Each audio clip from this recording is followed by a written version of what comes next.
একদম বাঙালি স্টাইলে ঝাল ঝাল মোরগ পোলাও খেতে সেই মজা, তাই না? তো আমি মোরগ পোলাও বানানোর জন্য সবার আগে একটা বড় মোরগ পরিষ্কার করে কেটে নিচ্ছি। তো এই মোরগের বড় ফুলটা না জানি কার রিজেকে আছে, কে খেতে পারবে, দেখা যাক। তো সবাইকে আসসালামু আলাইকুম, ডে উইথ মনিরাতে স্বাগত জানাচ্ছি। আমি মনিরা। তো আপনাদের সাথে কথা বলতে বলতে আমি মুরগিটি সুন্দর করে দেখে শুনে কেটে নিলাম। এই মোরগটির ওজন প্রায় 2 কেজির উপরে ছিল, কিন্তু ফোনে দেখে বোঝা যাচ্ছিল না। এই মোরগগুলো খুব শখ করে আমার আব্বু ছাদের উপরে পুষেছিল খাওয়ার জন্য। তো যাই হোক, আমি এখন পেঁয়াজ ছিলে নিলাম, আর আমি এখন আদা পরিষ্কার করে নিলাম, আর রসুনগুলো নিলাম, কাঁচা মরিচ নিলাম, এগুলো ভালোভাবে পরিষ্কার করে নিলাম। তারপরে রসুনগুলো ভালোভাবে থেঁতা করে নিলাম। এখন দিয়ে দিব আদা। আদাগুলো একদম মিহি করে বেটে নিলাম। এখন আমি জিরা বেটে নিচ্ছি। তারপরে এখন দিয়ে দিলাম কালো এলাচ এবং সাদা এলাচ, এগুলো ভালোভাবে ফেটে নিলাম। এখন সব রেডি করে নিয়ে মুরগির মাংসগুলো আমি ভালো করে পরিষ্কার পানি দিয়ে ধুয়ে নিলাম।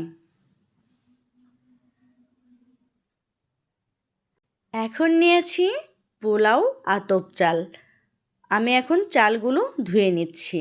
আমি এখন সব মশলাগুলো রেডি করে নিয়েছি, আর আমি এখানে মুরগির মাংস ধুয়ে নিয়েছি আর পোলাও চাল ধুয়ে নিয়েছি।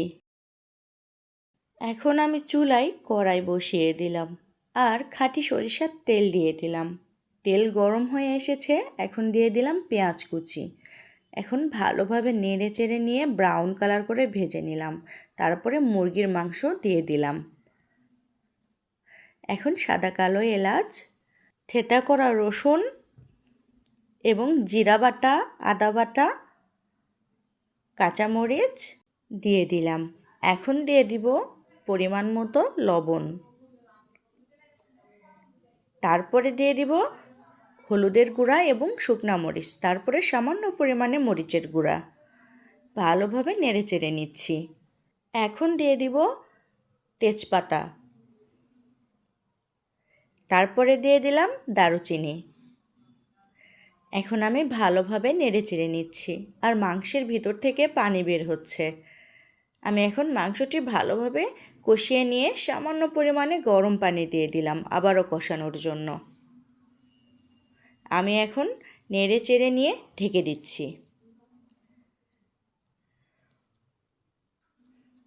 আর এইদিকে কড়াই বসিয়েছি পোলাও চালগুলো ভেজে নেওয়ার জন্য।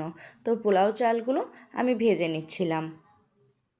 এখন আমি সামান্য পরিমাণে হলুদ দিয়ে দিব। আবারও ভালোভাবে নেড়ে চেড়ে চালটা ভেজে নিলাম। আর এইদিকে আমার মাংস প্রায় হয়ে এসেছে। মাংসতে সামান্য পরিমাণে পানি আছে, এই পানিটি জাল করে আমি একদম শুকিয়ে নিব। তো দেখেন, এবার আমার মাংস থেকে তেল বের হয়ে এসেছে, তার মানে আমার মাংস কষানো হয়ে গিয়েছে। আমি এখন ভেজে রাখা চালগুলো দিয়ে দিলাম, আর ভালোভাবে নেড়ে চেড়ে মাংসের সাথে চাল মিক্সড করে নিচ্ছিলাম। আর এখন আমি দিয়ে দিব পানি। আর ঠান্ডা পানি কিন্তু একদম দেওয়া যাবে না, ঠান্ডা পানি দিলে খাবারের টেস্ট পুরোই নষ্ট, তাই আমি গরম পানি দিয়ে দিলাম পরিমাণ মতো। আমি চালে পানি মেপে দিই না। আপনাদের যদি সমস্যা মনে হয় তাহলে আপনারা একটু পানিটা মেপে দিবেন, তাহলে পোলাওয়ের পানি ঠিকঠাক হলে কোনো রকম সমস্যা হবে না। তো যাই হোক, আমার পানি দেওয়া হয়ে গিয়েছে, আমি এখন এটা ভালোভাবে ঢেকে দিব। এই পর্যায়ে দিয়ে দিব 8 থেকে 10টি কাঁচামরিচ। 5 মিনিট জাল করার পরে দেখেন আমার পোলাও প্রায় হয়ে এসেছে। আমি নেড়ে চেড়ে দিয়ে সামান্য পরিমাণে লবণ টেস্ট করব। আর এখন কিন্তু একদম লো হিটে রাখতে হবে। আমি সামান্য পরিমাণে লবণ দিয়ে দিলাম, আর একটু নেড়ে চেড়ে আবারও ঢেকে দিলাম, আর লো হিটে রেখে দিলাম। আর আমার পোলাও খাওয়ার জন্য একদম রেডি। তো আমি গামলায় সার্ভ করে নিচ্ছি। তো দেখলেন তো কত সহজে আমি ঘরোয়া মশলা দিয়ে মোরগ পোলাও বানিয়ে ফেললাম। তো আমার রান্না করা শেষ করে নিয়ে আমি সুন্দর করে একটা থালে ডেকোরেশন করে পোলাওদেরকে নিয়ে এসেছি আমার বারান্দায় এদের ফটোশ্যুট করানোর জন্য। এখন আমি খেতে বসেছি, তো অনেক টেস্টি হয়েছে আজকের আমার এই মোরগ পোলাও।